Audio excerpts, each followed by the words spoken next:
Ja Leute, es war wieder soweit. Am 17.06.2023, also letzte Woche Samstag, hat die 5. Ausgabe der Los Amigos stattgefunden. Der mittlerweile, würde ich sagen, größten Masters of the Universe Fan Convention, vielleicht sogar in Europa. Ich finde es total klasse. Es waren wieder sehr, sehr viele Leute am Start. Ich war dieses Mal nach der Pause 2022, letztem Jahr, auch wieder am Start. 2021 war ich bei Z-Toys, beim Christian, Grüße, am Stand gewesen, habe da ausgeholfen. Das hat dieses Mal aus privaten Gründen, weil ich auch noch eine Firmenveranstaltung hatte, leider nicht geklappt, sondern ich bin dann ganz früh Samstagmorgen hingefahren und war diesmal reiner Gast. Habe eigentlich nicht vorgehabt, großartig etwas zu kaufen. Ich wollte halt einfach da sein, ich wollte wieder diese Community spüren und Leute, das habe ich wirklich, also Wahnsinn. Bis ich einmal rumgegangen bin, bis ich einmal alles gesehen hatte. Ich weiß nicht, wie viele Stunden da vergangen sind, weil man ist eigentlich gar nicht weitergekommen. Es war natürlich auch viel los, aber man hat die ganze Zeit Gespräche gehabt. Ich bin die ganze Zeit so oft angesprochen worden. Ich habe mich mit Leuten unterhalten. Wir haben uns so toll verstanden. Der Austausch war klasse. Vielen, vielen Dank nochmal allen Kontakten, die ich dort getroffen habe, die ich neu kennengelernt habe. Es waren so viele von euch da. Vielen, vielen Dank. Und bevor das jetzt hier zu trocken wird, möchte ich euch jetzt meine Funde vorstellen. Am Eingangsbereich habe ich als erstes, oder hat jeder Gast als erstes einen klassischen Turnbeutel bekommen. Los Amigos Logo vorne drauf. Ja, das kennt man ja noch so vom Sportunterricht, wenn man halt die müffelten Sneaker reingepackt hat nach dem Sport und so weiter. Finde ich total klasse. Vielen Dank dafür. Waren noch ein paar Goodies drin, unter anderem halt auch das Programmheft der diesjährigen Los Amigos. Ja, vielen, vielen Dank. Das werde ich mir auch im Nachhinein nochmal durchlesen. Das kam ich vor Ort gar nicht dazu. Also richtig klasse. Daniel Weisker, erstmal vielen Dank und dem kompletten Orga-Team für die Organisation dieses Events. Es ist einfach Wahnsinn, was ihr Jahr für Jahr auf die Beine dort stellt. Es ist einfach der Hammer. Vielen Dank nochmal. Ja Leute, unter allen Künstlern oder Shops, die da waren, bevor ich jetzt die anfange namentlich zu erwähnen, das Highlight für mich war jemand aus Argentinien, und zwar war Axel Jimenez vor Ort. Axel Jimenez, der Zeichner der aktuellen Masters of the Universe Origins Artworks, der Backcards, ja. Ich finde es Wahnsinn, dass ihr den an Land gezogen habt, dass er wirklich vor Ort war, und es hat so viel Spaß gemacht. Ich habe mit ihm ein kleines Gespräch gehabt, er hat sich Zeit genommen, ja, und ich hatte vorgehabt, eigentlich ursprünglich hatte ich mir bei Smith Toys für 30 € eine Castle Grayskull gekauft, eine zweite, eine habe ich ja schon seit Anbeginn halt hier, seit die Origins rausgekommen ist. Und wollte die von ihm signieren lassen. Dachte mir, das ist natürlich cool, wenn du eine Castle Grayskull hast mit seiner Unterschrift drauf. Diese Box, die kriegt man nicht mal ebenso von ihm unterschrieben wahrscheinlich. Und Samstagmorgen dann dachte ich mir, boah, du musst die ja mitschleppen, ja. Und dann hast du sie die ganze Zeit bei dir. Und selbst wenn du sie dann zurück ins Auto bringst, hast du die bei 30, 40 Grad im Auto wahrscheinlich. Ja, wenn es reicht. Es war wieder so brechend heiß. Dann im Auto drin, und wer weiß, ob das gut für diese Box ist, und habe es dann halt sein lassen, habe die 30 € Grayskull bei mir zu Hause stehen lassen, habe dann jetzt 2 Stück davon zu Hause und habe gedacht, er hat bestimmt auch noch weiteres Zeug zum Signieren da, weil ich wollte mir eine Unterschrift von ihm holen, und das hat er gehabt, Leute, und ich konnte nicht Nein sagen. The Art of Axel Jimenez, ein Hardcover-Buch hat er da liegen gehabt. Ich finde es einfach Wahnsinn, wo seine ganzen Artworks drin sind. Ja, die Stand jetzt bis zur letzten Wave mit den Snake Trooper, Slamurai und so weiter rausgekommen sind. Und natürlich hat er es mir signiert für Retro Rauner Axel Jimenez 2023. Total klasse. Und es kommt noch klasserer, wenn das überhaupt geht, klasserer, Limited Edition, das heißt, es gibt nur 40 von diesen Büchern, die waren wahrscheinlich am Vormittag schon alle ratzfatz weg. Ja, finde ich total toll. Und hier sind alle Cardbacks drin, sogar untertitelt, ja, mit welcher Wave die rausgekommen sind. Das heißt, ich habe hier halt oben zum Beispiel den ersten Skeletor, diesen Grinse-Skeletor. Dann habe ich hier das Artwork, was sich ein bisschen unterscheidet von dem Skeletor Vintage-Kopf. Dann habe ich hier rechts den 2000X Skeletor und so weiter. Also ist alles aufgeführt, was rausgekommen sind. Es sind auch die Exclusive-Karten mit dabei.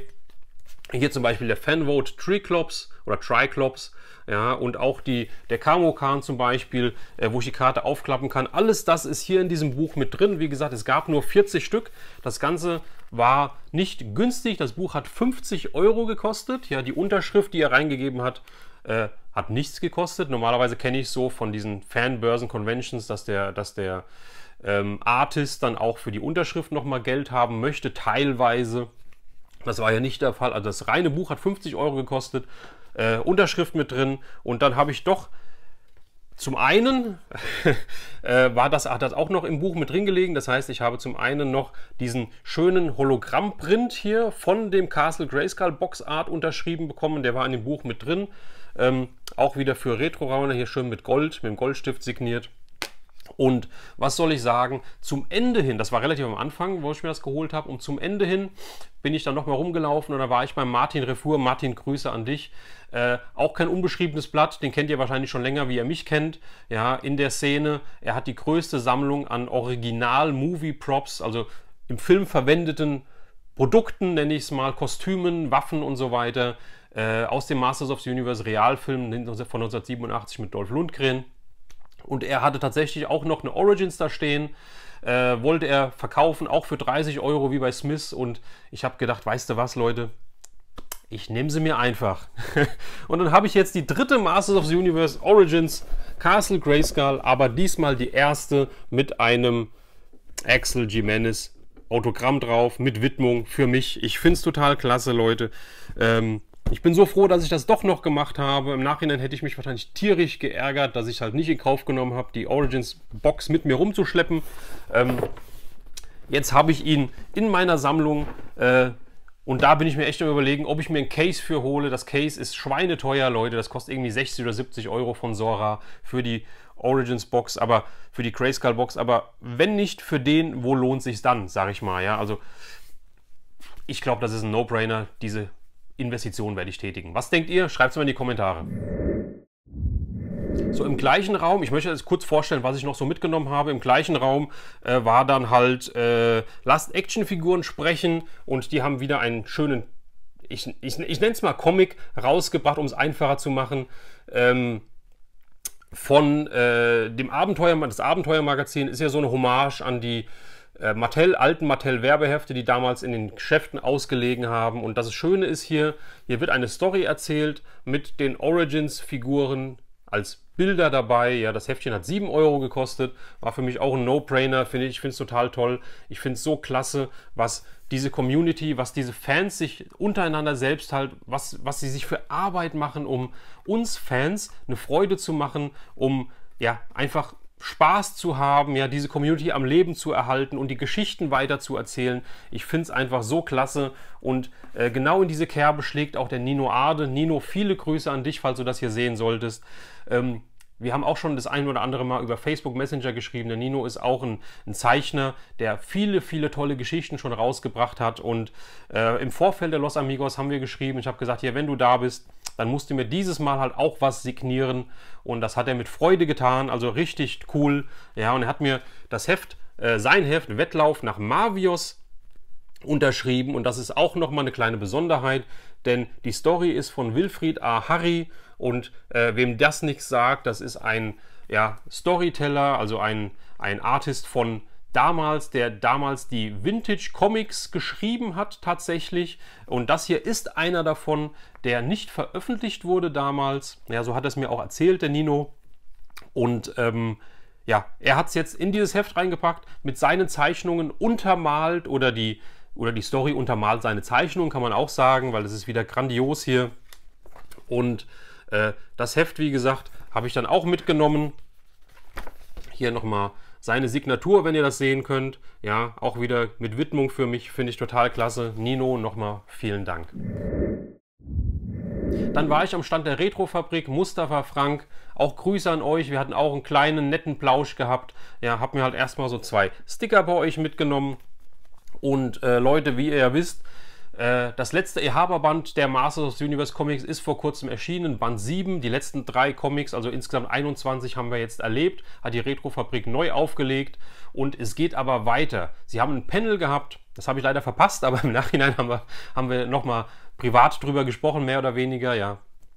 Und das große Highlight ist halt zum einen, es werden New Adventure, die Serie, die Comics, werden aufgelegt werden, auch von der Retro-Fabrik, genau im Style der, ich nenne es jetzt mal Eternia Comics. Ja, es geht also nahtlos weiter. Es gab damals 6 Comic-Hefte, ja, und das wird wieder unterteilt, genauso wie bei den jetzigen Büchern halt auch. Es wird 3 Comics pro Buch geben, das heißt, es wird 2 Ausgaben geben und dann werden auch die New Adventure-Geschichten bei uns im Regal stehen können. Finde ich total klasse. Vielen Dank für eure Arbeit, die ihr da macht. Und wäre das noch nicht alles, ja, es gab ja als erstes Buch, was sie, glaube ich, rausgebracht haben von den Masters of the Universe, waren ja die Interpart-Comics. Das war ja der dicke Band mit allen Interpart-Comics in einem. Der ist schon länger ausverkauft, der ist out of print, wird auf eBay zu Mondpreisen gehandelt, ja, also Wahnsinn. Und da gibt es eine Neuauflage, da wird eine neu bearbeitete Fassung rauskommen und das Buch, wenn ihr es in Erinnerung habt, hat ein neu gezeichnetes Artwork vorne drauf gehabt, was auch sehr toll ist, aber es gibt eine Überraschung und zwar das neue Buch wird im Design der alten Interpart Comics rauskommen. Also der Einband wird einen Schutzumschlag haben mit einem Comic, mit einem Artwork der Interpart Comics und wäre das immer noch nicht alles, denn wenn ihr, wie ich halt auch, das alte Band habt, dann gibt es diesen Schutzumschlag auch einzeln. Das heißt, wenn ich das alte Buch habe und möchte mir nicht nochmal das neue kaufen, nur wegen dem Cover, dann kann ich mir halt auch den Schutzumschlag einzeln bestellen demnächst und kann den halt drumlegen um mein Buch und dann habe ich halt auch das Design der alten Interpart Comics. Das ist total klasse. Oder alles für uns Fans. Ich bin wie immer sprachlos. So, gleich kommen die Tauschdeals. Ich möchte vorher nochmal zu den Shops gehen, weil da habe ich mir auch was mitgenommen. Und zwar angefangen bei Steinedorf. Olli, Basti, Grüße an euch. Ja, war wieder toll mit euch zu schwätzen. Auch wieder viele Sachen und ich finde das bei Steinedorf toll, denn ihr habt nicht nur Masters of the Universe und die Standard-Action-Sachen im Programm oder mitgebracht, sondern auch ganz viele weitere Toylines aus den 80ern, aus den 90ern und auch immer Sachen, die ein bisschen außer der Reihe sind und da habe ich mir was gegönnt und zwar habe ich mir einen Comic von euch geholt und zwar Mr. T. Finde ich total toll. Das Heftchen hier ist Englisch, das heißt, es gab es bei uns wahrscheinlich nicht, ist von 1985, ja genau 1985 und es sieht ungelesen aus und hier bringt Mr. T die Kinder natürlich wieder auf den rechten Pfad, ja, erklärt ihnen wieder die wichtigen Dinge des Lebens und ich finde es total toll. Das habe ich mir bei euch mitgenommen. Vielen, vielen Dank dafür. Ja, und auch beim Christian natürlich bin ich fündig geworden. Ich wollte mir eigentlich gar nichts holen. Wenn ich vom Christian spreche, Leute, dann wisst ihr, ich spreche von Z-Toys. Viele Grüße an dich. Ja, ich konnte nicht Nein sagen. Ich habe eine Masters of the Universe Vintage Mock-Figur abgegriffen. Und da ist er. Ich zeige ihn einfach ganz starr, ganz plump in die Kamera, ohne große Action. Ich habe mir King Hiss, den Herrscher der Schlangendämonen, geholt. Oder der Schlangenmenschen.